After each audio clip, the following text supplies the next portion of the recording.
Hello, everyone, and welcome. Thank you all, as you guys are filtering in, for joining us for our In Conversation event hosted by Telstra Ventures. My name is Yash Patel. I'm a partner with Telstra Ventures. I drive a lot of our gaming and esports investments, in companies like Skillz or Mobile Premier League or Team Solo Mid. And I'm really excited today to have my co-host, my fabulous co-host, Saad Siddiqui, one of our general partners as well. We're super excited to share our thoughts on gaming as an enterprise vertical and the opportunities for companies supporting the gaming industry. Many of you might remember last week's last episode. Saad and I had a very interesting conversation around sort of gaming eating the world and some of the important kind of gamification mechanics used around user acquisition, retention, and monetization. This week, we're going to double click on sort of the infrastructure or the enterprise side of that. And so I'd love, for Saad, for you to kind of give our audience a quick overview of your background. Yeah, thanks, Yash. Welcome, everyone. My name is Saad Siddiqui, and as Yash mentioned, I'm with Telstra Ventures, where I lead a lot of our data infrastructure and networking investments. And I've been fortunate enough to back companies like Incorda and Trifacta on the data side, and Subspace and NS1 on the networking side. So why don't we kind of get right into it, Saad? Why don't you let us know why this is such an exciting vertical in the enterprise software space? Yeah, I think it's important to let's just define what that actually means, enterprise gaming as an enterprise vertical. So to me, as we sort of think about selling software into industries like financial services, government, healthcare, and a bunch of other stuff, it's gaming is starting to become a very important vertical here. And as I've been sort of thinking about the broader industry, a statistic I've been sort of digging into in the last few months is that the gaming industry has generated $159 billion last year. That's $159 billion, and which is growing at 10% year over year. And it's expected to get to $200 billion by 2023. That's a massive amount of money that's being spent in the gaming industry.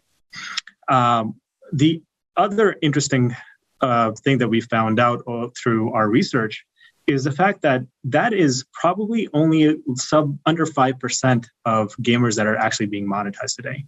So you can see any sort of movement in that number, increase in monetization, growing the pie here. It just makes this industry such a massive industry and exciting industry to be working in.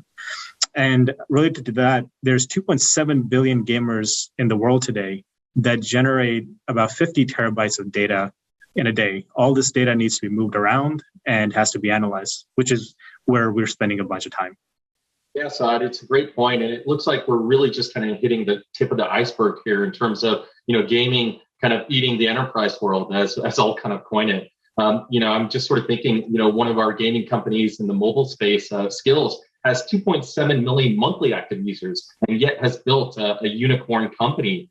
So that is magnitude smaller than the 2.7 billion you kind of mentioned. So clearly there's a lot of room for growth here, for enterprises looking to kind of sell software into this space. So this industry is massive. We've just talked about that. What is the infrastructure and data powering this flourishing industry? There seems to be just a ton of data generated by these games. And I'd love for you to tell us a bit more about the role of data in gaming. Yeah, I think the framing that you used last time around acquiring gamers, retention, and monetization is a really good lens to kind of think about how data impacts the broader gaming industry. As we think about acquisition, game developers and gaming companies need to find ways to get their games in front of the right gamers. That would be gamers that are going to be engaged, which moves into retention. From a gaming retention perspective, gaming experience and game design is incredibly important. And this relates to things like player matching with the right skill level, identifying if there's like elements in the game that people are frustrated with, which is something that's really important. And related to that is around fraud detection. We'll get to that a bit further on in the conversation. But using data you can find elements of fraud and finding bots that are playing games. And as more and more money kind of moves into the system, that is becoming a pretty important piece of the broader gaming of data space within gaming. As it relates to monetization, there's a bunch of interesting things that are happening here. Roughly 5% or between 2 to 5% of gamers are being monetized today. So trying to understand what are the behaviors that make people buy the armor or the sword or the other shield in a game is really becoming important, and trying to understand these micro movements and actions within games. And what that sort of all is there to show is the fact that there's a ton of data that's out there that needs to be analyzed as fast as possible. And we're seeing a tremendous amount of traction from the big cloud vendors like Amazon, Microsoft, and Google. But we're also seeing companies like Databricks and Snowflake making a tremendous amount of headway in this industry. And as I kind of think about where this sort of all ends up, all the data that's coming into this system is too costly to be in a lot of these systems. So we're seeing gaming companies actually saving data outside of a lot of these repositories because it's too expensive to save data in their traditional data warehouses. So we see a massive gap here for something that is lower cost to the gaming industry. Great, Saad. That is very helpful. And I've got to ask you, about something that's very important to me as a gamer, in particular, a Call of Duty Warzone gamer, which is network speeds and latency, and basically optimizing that network. I can't tell you how many times, I've been in a game and really suffered due to a lag because of my network that resulted in me getting killed and not being able to perform at my best while playing Call of Duty Warzone. So, tell us a little bit about the gaming network optimization side of the infrastructure piece. Yes, first off, that was not your network. That was just me beating you in Call of Duty. So that's just a lot of trash talk right now, and this is a safe space. So I'm not going to get into that, and we'll take that offline. Sounds good. We'll have to play a match here after this. So it's actually interesting. I was actually having a conversation with Chris Beavers, who's the CEO of one of our portfolio companies, NS1. And NS1 does network optimization and network traffic management. And they drive traffic to companies like Roblox and Riot Games, which are customers of theirs. And we were just having a conversation about who are people that are doing interesting work around latency reduction and the importance of latency reduction in the gaming industry. He told me he actually introduced me to Bayan Tawfiq, who's the CEO of Subspace. And at the time when he introduced us, I generally like to do a little bit of homework before I reach out to a company. But Subspace had no website, no LinkedIn page, or anything like that. So when we got introduced, Bayan kind of gave me a high level of what he was building, which was really exciting. Bayan was the Subspace team is building a massive overlay network that combines all the telco infrastructure across the globe into one sole network. And they're able to optimize traffic that's flowing across all of these. The really interesting thing related to that is they were able to reduce latency for a bunch of interesting games that are out there. And they started to see gamers in the developing world being able to compete at a pretty competitive level, even at the professional level, because of the network that they gave. And I generally think that gamer skills should be the thing that sort of ends up helping them win the game rather than network, how strong their network is. And there's a few other things that sort of are enlightening here. We've seen that reduction in, if you reduce latency within games, people generally spend double the time that they spend within games, and they also more than double the amount of money that they spend within games. So that's a really important thing as more and more of our work and world moves into the virtual world. And then the other thing is, after a specific point, network speed reduction does not really impact the gameplay. But as we sort of think about the world moving to augmented reality and virtual reality, with Apple coming out with the augmented reality glasses soon, I think that sort of ushers in a really interesting thing around like how the world is going to be shaped and how the networks are going to have an important role for that world to kind of come to fruition. The difference between someone throwing up in a virtual reality game and someone having a phenomenal experience is the difference between 12 milliseconds and 10 milliseconds. So we don't want people throwing up while they're playing a game with their friends. And this is evident in the fact that gaming companies are spending billions of dollars a year on network infrastructure, and this is growing at about 25% year over year, which is super exciting to us. Yeah, no, it's really exciting when you think about Facebook's advances with Oculus, as well as Apple's announcements around a VR headset that could go mainstream, and then in the future, a kind of AR glasses type of headset that could become more mainstream for your dad or my mom. And it's sort of the beginnings of a metaverse, we might say. I want to go back to a point you mentioned about sort of Subspace, which effectively seems like a next-gen CDN. And they're doing a lot of great work in the gaming space with some top publishers. But I'm kind of curious about what other applications, within interactive media could kind of benefit from this when you think about, live streaming, sports betting, other areas within the enterprise space, even more generally. How they could kind of go after with the same kind of technology and solution. I think there's a lot, right? So I think there's a lot that can be done around things like tracking. There's a lot of work that can be done around the defense space and trying to get details on like any sort of attacks that may be happening in real time and making quick decisions based off of that. We can see things on the enterprise side around the collaboration space. Like if I'm writing a note or drawing a picture, I don't want people to be seeing that picture 30, 40 seconds later. I want them to be interacting with whatever I'm drawing. So there's a bunch of things like that where I think as more interactive media startups like Clubhouse sort of start coming up, that sort of shows you the importance. They all show you the importance of what a low latency network can be as the world moves forward. Yeah, pretty exciting stuff. So I want to move to another interesting point that's very important in sort of gaming, which is security and sort of payment processing, right? Can you tell us a little bit more about your thoughts on how kind of gaming is attacking kind of those two issues? Yeah, so let's start with the security piece.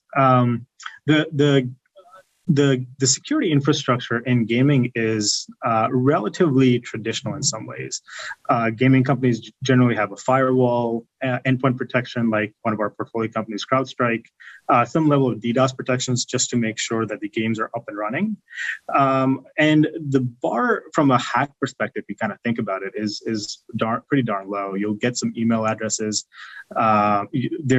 As payments move into gaming, that could be an important sort of area to kind of monitor. But generally, the bar is relatively low from a game hacking perspective. But the thing that actually is really interesting is the fact that hackers learn how to hack in games first before they sort of use their skills in the real world. So we see a ton of hacks that sort of are basically orchestrated or planned within different games before they go after the banking industry or the healthcare industry.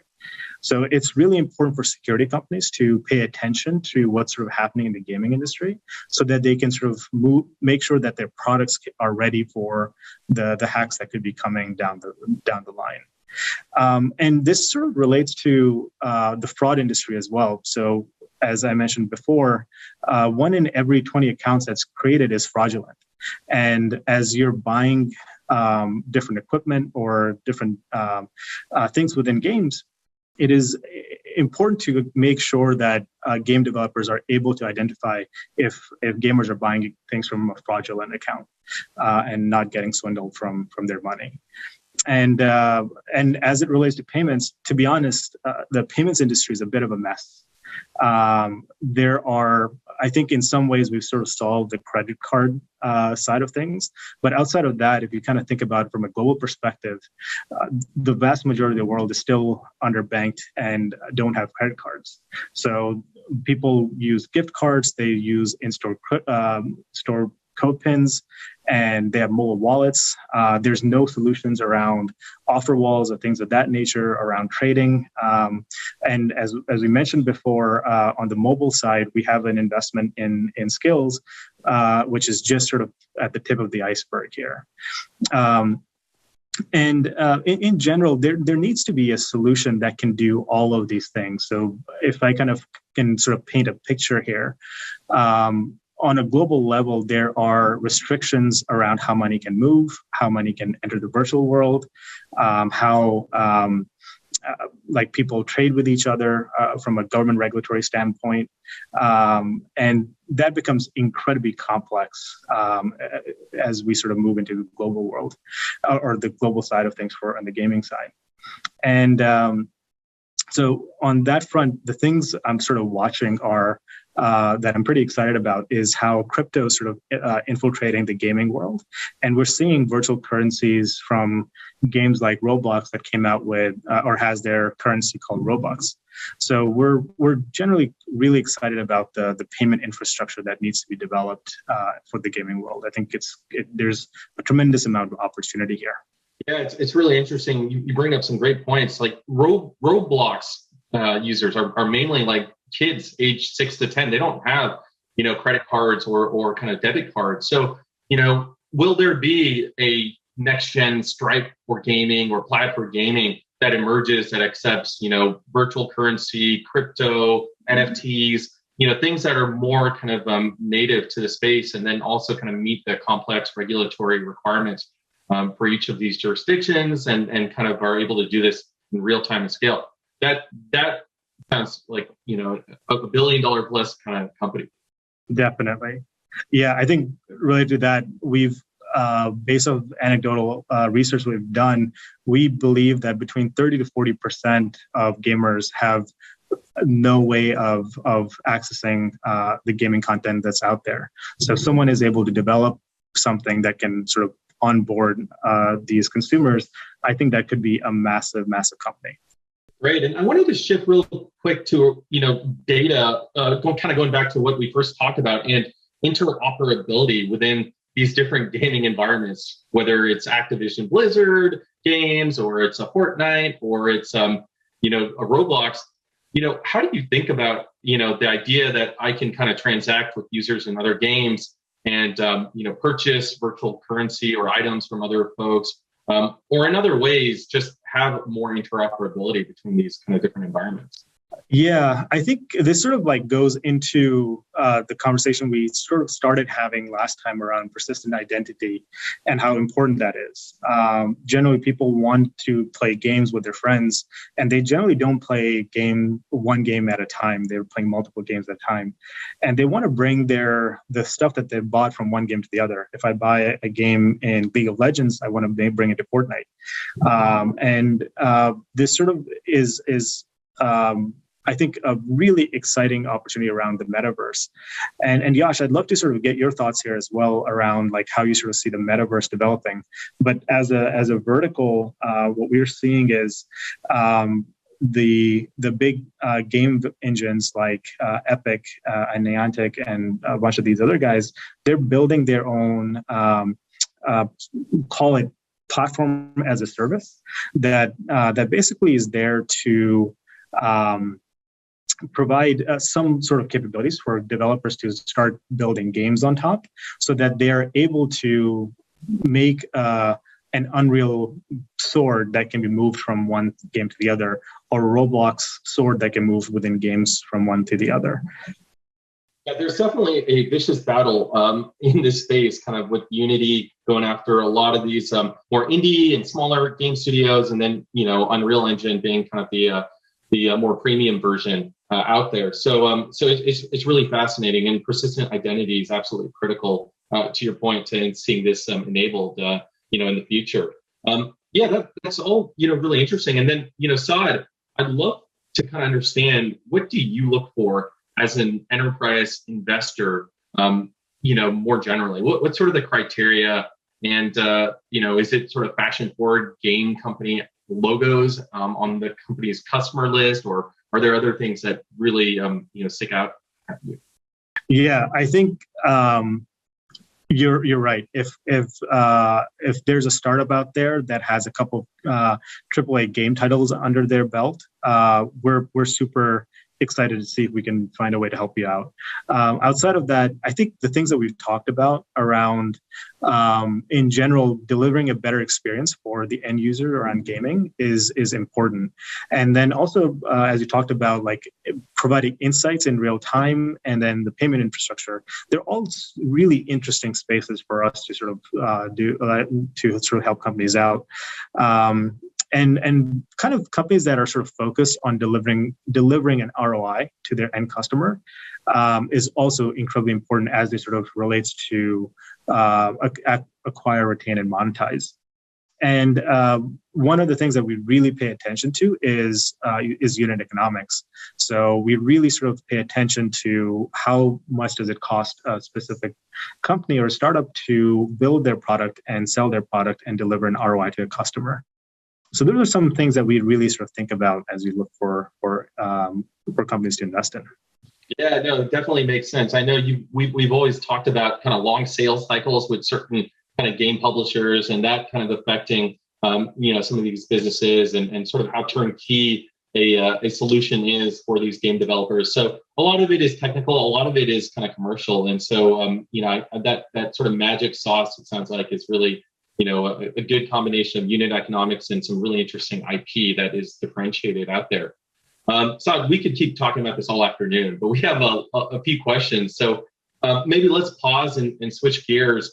One of the first questions that we've got here is really, around where do the large kind of cloud infrastructure providers sit in this space, right? So will they develop a Stripe for gaming? Will they start to move in this vertical in a bigger way, it sounds like, and how competitive can it be in the future if you're a startup?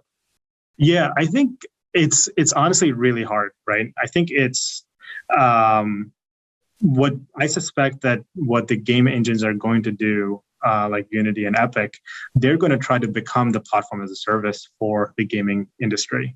They're going to want to provide the payment infrastructure that is tuned to the game developer. They're going to want to provide the anti-cheating sort of frameworks.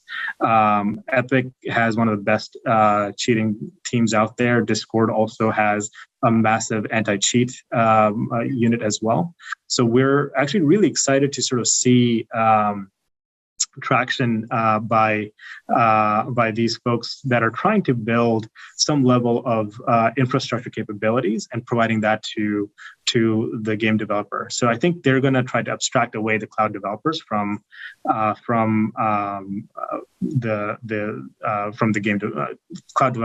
cloud infrastructure folks from the game developers. Yeah, it's a great point, Saad. And for Ken, who asked this question, I might add one more thing.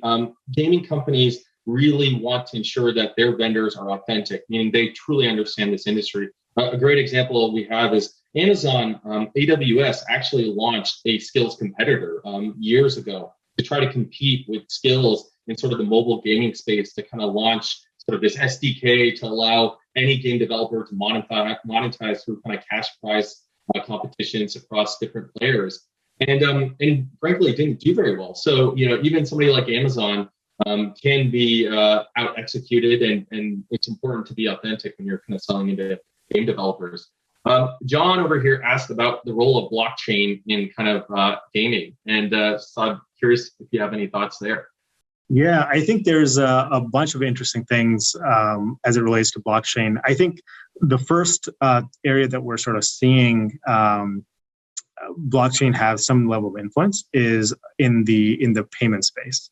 I think we're seeing people building their own cryptocurrencies in the gaming space. Outside of that, we're going to see, as we sort of think about blockchains broadly, and Yash, you could probably talk to NFTs in the gaming space as well, because I suspect that's going to become a bigger piece of the pie as we sort of move into the next decade or so. Yeah, I really believe that blockchain-based kind of assets, or effectively like virtual skins built on blockchain, will be really interesting when you think about NFTs and the interoperability we're talking about for users to kind of buy and sell virtual items across different game environments. Blockchain is decentralized; it's not beholden to one kind of game developer environment. So the idea that you can kind of own an actual virtual item for yourself versus having the publisher kind of store that item for you in Warzone or Roblox or any other game out there, Fortnite, is really enchanting. Now the question is, will the game developers get on board? Will they play nice with each other, and will the economics work out? That's more of a commercial issue than a pure kind of a tech kind of issue. So we've got one more question here from Jacqueline. What importance do you place on kind of creators in the distribution of games? So it sounds like she's asking how important are sort of big streamers and sort of seeing the growth of games in terms of promoting them. I think the thing I'm actually kind of excited about is Roblox sort of started this thing, and we're seeing Epic do this as well. They're building a bunch of tooling for the creatives, for them to start building their own gaming experience and extending their games into those worlds. As we sort of think about, as if we believe that the world moves into a gaming world in some capacity, and we live more of our lives in some sort of virtual world or a metaverse in some capacity, creatives have a really important role there, right? Like they're going to push these worlds to a different level, and that's what makes them super sticky. The one thing I sort of think about a lot is like gaming experience is important, but at the same time, people are engaging with the games because of the communities that they're building. So this ends up being, basically games end up being a sideshow for the communities that get formed within games. And the communities want to push these games forward to share their experiences with each other and kind of have their lens in the gaming world. So that's something that I think is super interesting and something to sort of keep an eye on. Yeah, I'd sort of add that Discord is a great example of that, where you've got these gaming communities that are collaborating and talking and socializing, through kind of communication audio around, what they're passionate about. Jacqueline, what you're referring to is actually one of our thesis that led us to an investment in a company called Team Solo Mid, which is actually one of the largest gaming esports companies or managers of influencers in the world. And to your point, we can't prove it definitively, but some of these games like Apex Legends or Fortnite, when they kind of grew 2 years plus ago, we have no idea if it was because of TSM's influencers that command millions of users, or it was the game themselves. In a lot of ways, that's kind of they're intertwined, but influencers are absolutely critical in sort of the gaming and esports space. So thank you, everyone. That brings us to the end of our session. Thank you all for joining for our second ever In Conversation series. Our next In Conversation series will be on a really exciting topic around kind of cybercrime, and it's called Nefarious Actors Want to Disrupt Your Business. We'll talk how you can protect your business, and we'll have a special guest for this session as well. That will be on May 5th at 3 p.m. Pacific. Please look out for the invite, and we will share the registration link via our socials and web pages this week. Thank you again, Saad, for enlightening us with your knowledge, and we look forward to seeing everyone at the next session.